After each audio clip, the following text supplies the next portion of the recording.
One of the key things we saw was an overwhelming vote for Republicans in legislative races. In the past, we've seen Republicans win almost half of the votes for North Carolina General Assembly and yet fall short in the seat count.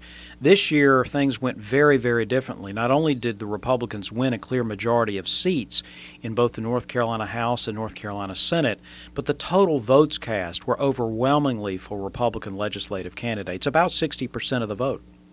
Speaking of 60%, that was also about the margin that people rejected sales tax increases across the state.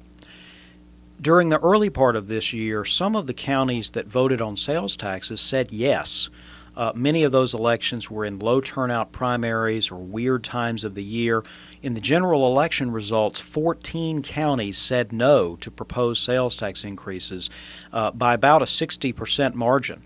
So the largest counties having sales tax referenda, Guilford and Orange County, had closer votes, but in most of the counties with sales tax referendum on the ballot, taxpayers said no by overwhelming numbers.